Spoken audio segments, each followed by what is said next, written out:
Saudara penuntut umum ya, silakan. Terima kasih Majelis Hakim yang mulia. Saudara ahli kan di sini kami hadirkan selaku ahli pidana. Kalau kita lihat memang di BAP saudara ahli sudah sering menjadi ahli di persidangan. Di sini kami mungkin tidak akan menanyakan fakta, tetapi kita akan menanyakan pendapat-pendapat ahli tentang keilmuan pidananya. Iya.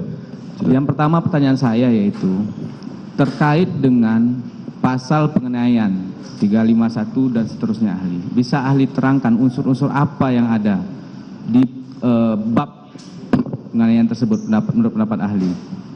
Ya, baik. Terima kasih Saudara Jaksa Penuntut Umum. Supaya tidak salah dalam memberikan penjelasan terkait dengan pasal-pasal yang berkaitan dengan penganiayaan ya. Jadi penganiayaan itu ada diatur di dalam pasal 351. Jadi 351 itu disebut juga dengan penganiayaan biasa. Kemudian ada 353. Jadi 353 itu disebut juga dengan penganiayaan yang direncanakan lebih dahulu. Kemudian 354 itu disebut juga dengan penganiayaan berat. Dan 355 adalah penganiayaan berat yang direncanakan. Jadi kalau kita lihat apa perbedaannya, maka ada dua aspek yang dibedakan. Untuk membedakan antara penganiayaan biasa, penganiayaan yang direncanakan, penganiayaan berat, dan penganiayaan berat yang direncanakan lebih dahulu. Nah, dua aspek itu terletak pada aspek subjektif dan yang kedua adalah aspek objektifnya. Aspek subjektif itu meliputi dari orangnya atau sikap batin orang yang melakukan tindak pidana itu. Sementara unsur objektifnya terletak pada akibatnya. Akibat dari perbuatan pidana tersebut. Jadi sikap batin orang itu menentukan kualifikasi apakah itu masuk dalam tindak pidana penganiayaan biasa atau tindak pidana yang direncanakan atau tindak pidana penganiayaan berat atau tindak pidana penganiayaan berat yang direncanakan lebih dahulu. Mungkin kalau orang awam agak sulit membedakannya ya. Penganiayaan ini secara doktrinal disebut juga dengan delik material. Nah, kalau kita bicara soal objektifnya, delik material. Delik material itu artinya tindak pidana itu baru selesai setelah akibatnya muncul. Nah, muncul itu akan kita lihat apakah itu lukanya biasa, ini masuk dalam konteks penganiayaan yang biasa seperti diatur dalam pasal 351 atau luka berat atau timbulnya kematian. Nah, itu dari sisi materialnya, dari sisi akibatnya. Luka berat diatur dalam pasal 89, udah jelas ketentuannya, pingsan, cacat, ya.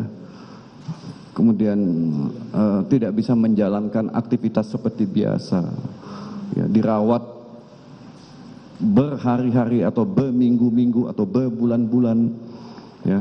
Kalau mati jelas visumnya ada. Luka biasa, ya lecet, lebam. Nah, itu dari sisi akibat. Jadi kalau kita lihat, oh kalau akibatnya dia pingsan, dirawat lama, maka 89 menyatakan itu luka berat. Ya, kalau hanya lecet, lebam, masuk rumah sakit pulang, ya itu bisa ditafsirkan sebagai luka biasa. Mati jelas ada visum. Nah, bicara sikap batin, sebentar ahli, ya. saya potong, maaf ya. Sebelum kita masuk ke sikap batin ahli, kalau kita lihat di pasal 351, kan itu elemen unsurnya adalah melakukan penganiayaan. Sementara penganiayaan ini kan tidak dijelaskan di KUHP. Apa sih sebenarnya yang dimaksud dengan penganiayaan ini? Secara doktrin menurut ahli, ini penganiayaannya bisa nggak ahli uraikan unsur-unsur apa saja yang menjadi bagian penganiayaan itu? Delik material, karena saya sebut di awal tadi, penganiayaan, pembunuhan, kebakaran, rusaknya lingkungan, polusi, itu adalah delik material. Yang dilihat adalah akibatnya. Setelah timbul akibat, maka dicari perbuatannya. Kalau delik material tidak membatasi perbuatan apa, ya, tidak membatasi perbuatan. Apakah dipukul, ditendang, disepak, disundut dengan listrik atau dengan rokok, Enggak penting. Beda dengan delik formil. Kalau delik formil jelas sudah ditentukan perbuatannya. Misalnya pencurian, barang siapa mengambil barang milik orang lain, jelas perbuatannya adalah mengambil. Apa yang diambil barang? 363 ya. 362. Barang milik orang lain. Jadi ada mengambil itu apa? Memindahkan satu tempat ke tempat lain. Tapi kalau penganiayaan, pembunuhan tidak ditentukan perbuatannya sepanjang timbul akibat yang dilarang. Luka berat, luka biasa atau kematian. Jadi tidak penting perbuatannya. Nah, perbuatan itu tentu konteksnya adalah perbuatan melawan hukum, ya, kategorinya. Seorang dokter menyakitin seorang pasien, cabut giginya, ya itu bukan penganiayaan karena tujuannya adalah menyembuhkan. Dalam konteks delik material, perbuatannya adalah bukan dalam konteks sifat dari tujuan yang baik, ya, tetapi memang ada tujuan jahat dari perbuatan itu yang kita sebut dengan perbuatan melawan hukum. Oke, Ali.